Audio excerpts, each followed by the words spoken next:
आज हम एक बहुत ही हैरान करने वाली कहानी को समझने की कोशिश करेंगे।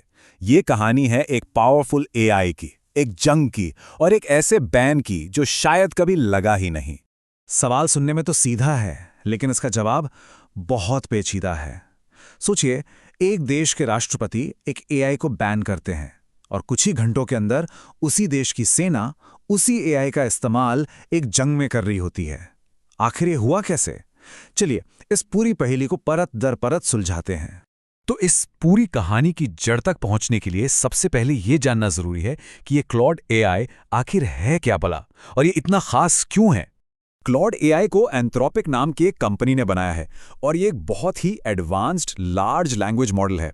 अब इसका काम क्या है? सीधी भाषा में कहें तो ये ढेर सारे डेटा को, मतलब बहुत सारे डेटा को पलक झपकते ही पढ़ सकता है, समझ सकता है और फिर बिल्कुल इंसानों की तरह ही उसका एनालिसिस करके नतीजे दे सकता है। अब देखिए, इसकी काबिलियत क्या क्या है। ये इंटेलिजेंस रिपोर्ट्स को एनालाइज कर सकता है, मुश्किल से मुश्किल सिचुएशन के सिमुलेशन चला सकता है, मतलब ये बता सकता है कि अगर ऐसा हुआ तो क्या होगा। और सबसे बड़ी बात, ये बड़े फैसले लेने में मदद करता है। अब कोई खुद ही सोचे, किसी जंग के मैदान में ये काबिलियत कितनी कितनी ज्यादा कीमती हो सकती है। तो चलिए, अब सीधा चलते हैं एक्शन में, उस ऑपरेशन पर जहां इस एआई के इस्तेमाल की खबरें आईं। और वो जगह थी एक असली युद्ध का मैदान। साल था 2026। अमेरिका ने ईरान के मिलिट्री ठिकानों पर एक बड़ा हमला बोला, जिसका नाम था ऑपरेशन एपिक फ्यूरी। अब जाहिर है, ऐसे माहौल में जब हर सेकंड कीमती हो, तब जानकारी को फटाफट प्रोसेस करके उस पर एक्शन लेना सबसे जरूरी हो जाता है। और यहीं पर रिपोर्ट्स के मुताबिक क्लॉड एआई का इस्तेमाल हुआ। अमेरिकी सेंट्रल कमांड ने इसे इंटेलिजेंस डेटा को खंगालने में लगाया, टारगेट्स पहचानने में इसकी मदद ली और यहां तक कि जंग के मैदान का सिम्युलेशन भी इसी से करवाया, ताकि प्लानिंग और पुख्ता हो सके। लेकिन यहाँ एक बात बिल्कुल साफ कर लेनी चाहिए, क्लॉड एआई ने खुद कोई गोली नहीं चलाई। ये कोई रोबोट सोल्जर नहीं था, नहीं, ये एक टूल था, एक तरह का सुपर असिस्टेंट जो इंसानी कमांडरों को सही और तेज फैसले लेने में मदद कर रहा था, ढेर सारे डेटा को उनके लिए आसान बनाकर। और अब आता है कहानी का सबसे बड़ा ट्विस्ट, वो विरोधाभास जिसकी हम बात कर रहे थे। क्योंकि एक तरफ तो ये एआई जंग में इस्तेमाल हो रहा था और दूसरी तरफ इसी एआई पर बैन लग रहा था। जरा इस टाइमलाइन पर गौर कीजिए, ये कितना अजीब है।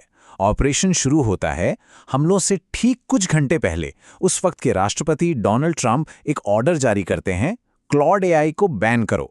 और फिर हमलों के दौरान ही खबर आती है कि सेना तो इसे अभी भी इस्तेमाल कर रही है। ये सब कुछ ही घंटों के अंदर हो रहा था। तो एक तरफ था प्रेसिडेंट का ऑर्डर, जिसमें कहा गया कि सप्लाई चेन रिस्क है, इसलिए क्लॉड का इस्तेमाल बंद करो।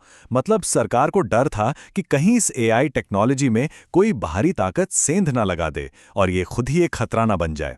लेकिन दूसरी तरफ थी जमीनी सच्चाई। असलियत ये थी कि ये सिस्टम आर्मी के काम में इतना ज्यादा घुस चुका था कि इसे निकालने के लिए कम से कम 6 महीने का प्लान बनाया गया था। तो सवाल यह है कि बैन के बाद भी ये चल क्यों रहा था? भाई, इसके कई बड़े कारण थे। पहला, ये डिफेंस के काम करने के तरीके का एक अहम हिस्सा बन चुका था। दूसरा, ये पैलांटियर जैसे दूसरे बड़े डेटा प्लेटफॉर्म्स के साथ मिलकर काम करता था। तीसरा, इसका कोई दूसरा विकल्प, मतलब कोई बैकअप तुरंत मौजूद ही नहीं था। और चौथा, कुछ बहुत ही सीक्रेट कामों के लिए ये अकेला ऐसा मॉडल था जिसे मंजूरी मिली हुई थी। तो सीधी सी बात है, इसे रातों रात बंद कर देना नेक्स्ट टू इम्पॉसिबल था। तो देखिए, ये जो पूरी कहानी है, ये सिर्फ एक एआई या एक फौजी ऑपरेशन की नहीं है। नहीं, ये उससे कहीं बड़ी है। ये हमें सोचने पर मजबूर करती है कि जंग का भविष्य कैसा होगा और उसमें एआई का रोल क्या होने वाला है। सबसे पहला और बड़ा सवाल तो यही है कि क्या एआई जंग की रफ्तार को इतना तेज कर देगा कि इंसान के सोचने समझने की स्पीड ही पीछे रह जाए। और फिर आता है दूसरा, शायद सबसे मुश्किल सवाल। अगर कोई एआई किसी बड़े फैसले में मदद करता है और वो फैसला गलत हो जाता है, तो जिम्मेदार कौन होगा? वो मशीन या वो इंसान जिसने उस मशीन पर भरोसा किया? और तीसरा सवाल, क्या टेक्नोलॉजी उस रेस में इतनी आगे निकल गई है कि उसे कंट्रोल करने वाले नियम कानून और सेफ्टी मेजर्स बहुत पीछे छूट गए हैं? मतलब क्या गाड़ी की स्पीड ब्रेक से बहुत ज्यादा हो गई है? द गार्डियन ने इस हालत को बड़े अच्छे से बयां किया है। उन्होंने लिखा कि ये सोच की गति से भी तेज एआई पावर्ड बमबारी का एक नया दौर है। जरा सोचिए, सोच की गति से भी तेज। ये हमें एक ऐसे भविष्य की झलक दिखाता है जिसकी तरफ हम शायद बहुत तेजी से बढ़ रहे हैं। तो आखिर में हम इसी एक बुनियादी सवाल पर आकर रुकते हैं। एआई क्या ये सिर्फ एनालिसिस करने का एक टूल है, या फिर ये हमारे फैसले लेने की काबिलियत का ही एक विकल्प बनता जा रहा है?